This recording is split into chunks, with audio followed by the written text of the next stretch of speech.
As we continue diving into the obscure corners of the MMA world this year, this week we discover in Poland that the bare-knuckle vale-tudo rules are still in existence, which also means someone might die. And just 3 weeks into this year, and we've already got a Fight of the Year contender from our good friends at LFA, as well as some submissions that are competing for my favorite finish of the week. And you know the drill, these videos are all because of Caposa, so go give him a follow on his Twitter at Grabaka_Hitman for more clips just like the ones you see here, but daily. What's going on, everyone? It's the Casual, Lawton Veerkant, and this is Caposa's Corner. Kicking us off this week, we are going to the Shintaro Ishiwatari farewell event in Tokyo, where we have 2 fights. So this was actually a 4-man, 1-night bantamweight tournament, all in honor of the Shudo and Pancrase legend Shintaro, who recently retired. But in this tournament, we have Toshiami Kazama, a very nice-looking prospect with a now 9-1 record, because he won both of his fights from this tournament, and those are the fights we're gonna focus on. For his first matchup, he was against Shunsuke Miyabi, who only has a 1-1 MMA record, but has a very solid background in Muay Thai. So, this fight pretty much goes to the ground immediately, and Kazama actually lands his hammerlock, and while it looks like the tap might be coming soon, Miyabi survives for about 30 seconds, but これはこのまま決めてしまえという形に見えます、風間。結構きついですね。決まった。がっちりです。 Ouch! His damn arm was about to be spun completely around, but the ref steps in and has seen enough and calls this fight. This was the fight that advanced Kazama to the tournament finals, and this win also improved his record to 8-1. So, now we're at the tournament finals. We have our guy Kazama and his opponent Naoki Ueda, who has a 7-5-2 record, but is on a 5-fight win streak outside of this tournament. So, just like the last fight, we waste no time getting on the ground, and Kazama almost ends it with a nasty-looking armbar, but Naoki narrowly escapes until our good friend does this. 引き寄せるようにしながら抜群の決め力。さあ、風間だ。落ちた落ちた落ちた。優勝は風間俊臣。 A transition from the armbar into a tight triangle, and Kazama puts the man asleep and out cold on the ground. This was the final fight, so Kazama takes the win in this tournament, and now his record is sitting at a 9-1, and he is definitely someone we'll be keeping our eyes on this year. Up next, we're going to Big Shot MMA 1 in Brazil, where we have 1 fight. And here we go. It is time for Caposa's KO of the week. Here, we have a flyweight bout that sees Adriano Ramos sitting at an 11-3 record, and he's taking on Lucas Rocha, who has a 12-1 record. This is the definition of a banger, and Adriano actually drops Lucas twice within only 2 minutes of this fight, but it's gonna take a little more than that to make him quit pushing. Excelente luta. Tá acertando os golpes. Nossa. Olha o chute alto. A Nossa. virada. A virada. Que espetáculo.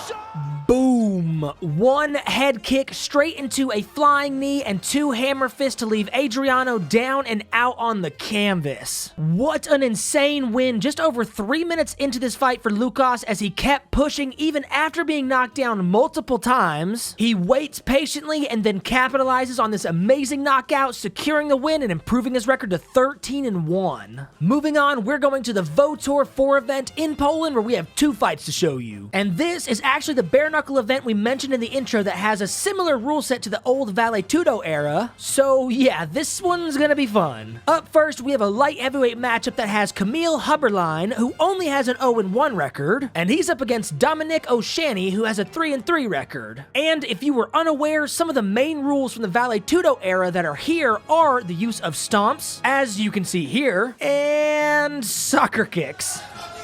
Teraz soccer kick doszedł. Koniec pojedynku? Now, this one, I will admit, does seem like an early stoppage, as O'Shanney catches him with 1 soccer kick and the ref calls it off. But Huberline does seem to be a little out of it on the ground, so maybe there was some logic and safety as to why he stepped in. But either way, O'Shanney gains this win and improves his record to 4-3. For our second fight at Votor 4, we have Marcin Shotilshik, who is making his pro debut, and his opponent, Jakub Ozga, is sitting at a 3-0 record. Now, Now, I didn't mention a weight class for this one yet, and that's because Ozga weighed in at 93 kilograms, aka 205 pounds, and Shotilshik weighed in at 125 kilograms, yeah, that's about 275 pounds. I wonder how this one will go. Anyways, on Tapology, this whole event is labeled as Exhibition MMA, so I'm not sure why there's such a weight discrepancy for this fight, but maybe there's some weird Polish rule set that I'm unaware of. Pewnie sztuka, tylko mocno uderzyć, ale trzeba jeszcze... O, ależ mieliśmy teraz ładne sokerki. Rozcięta mocno skóra. I kolejny knockout!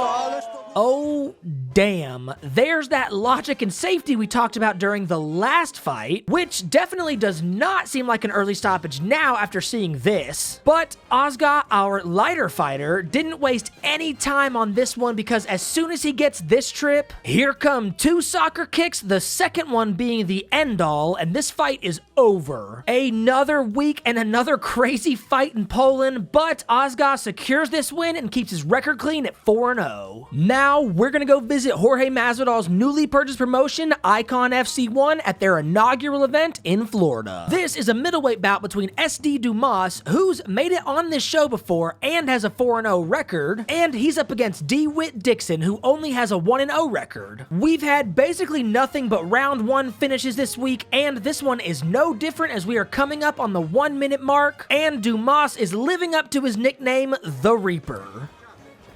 Nice kick. Dixon in trouble. He is out. It is done. SD Dumas. Dear Lord, the left head kick, which knocks him out, but he props himself up on one knee for just long enough that Dumas sneaks in this uppercut while falling down, and two more ground shots to seal the deal. What another great performance by SD Dumas as he keeps his record clean now at 5-0, all of which but one are by KO TKO, and hopefully we can see some more great highlights by him this year. Off to see our friends at LFA 122 in Missouri, where they were busy this weekend, and we have 3 fights to show you. For the first, we have a bantamweight matchup that sees Dan Moriarty with just a 1-0 record, and he's taking on Jet Shell, who has a 2-1 record. So we are not even 30 seconds into the second round of this one, and Dan gets dropped by these double knees, and we move to the canvas. But somehow he breaks free from the ground and pound, begins this reversal, and, well, anyone looking for a heel hook? Tighten his heel. He needs to put his heel in the ground. He needs to put... Oh, he's tapping! Oh, my goodness! The actual face of son of a...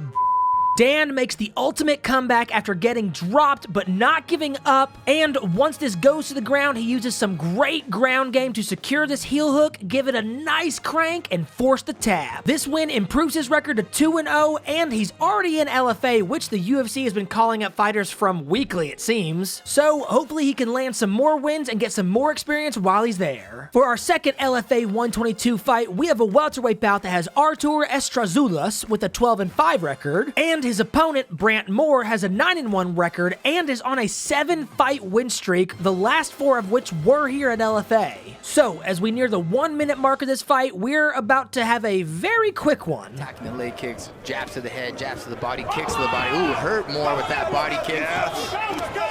Oh, another. He's down again. And that will do it.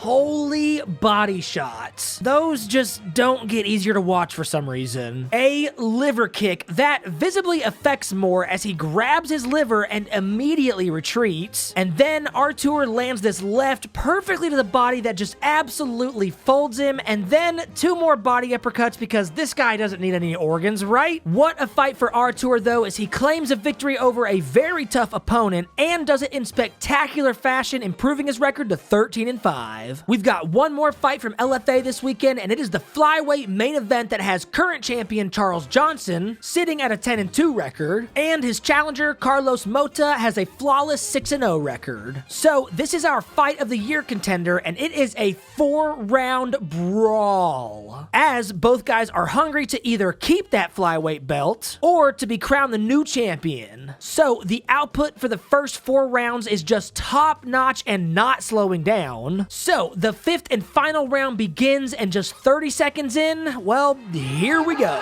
He wobbled Mota.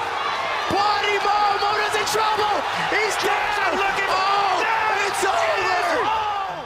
What a final sequence by Johnson as he is putting the heat on and rocks Mota with a left hook, only to follow that with a right body shot to hook to punch combo that sends him down and out to the canvas. Johnson just absolutely pulling off an incredible win that improves his record to 11-2, and he is still your LFA flyweight champion. For our last fight this week, we're going to visit our good friends at B2 Fighting Series 144 in Indiana for one fight. Here, we have a middleweight fight between Austin Striegel, who's sitting clean at a 2-0 record, and he's up against Ty Wildmo, who has a 4-1 record. And this is one of those great ones that takes only 8 seconds, so here you go. Oh, God! That's it! Ty Wildmo with the big head kick! Oh, my God! Damn, a feinted takedown attempt is all this one takes to completely make Austin focus on that and be completely surprised by this devastating head kick that sends him down and out. And these 3 follow-up shots just secure the win even more. Ty secures this fantastic highlight knockout to wrap our week up here, and he improves his record to 5-1. Thank you again to Caposa for all of his hard work finding these amazing clips week in and week out, so please go give him some support by following him on his Twitter at Krabaka_Hitman, and you can show him some support by going to his Patreon at patreon.com/Caposa. And we want to say a huge thank you to all of these amazing organizations for hosting these events for our entertainment, and to all of the fighters, winners, and losers, and we will see you all on the next video. Peace!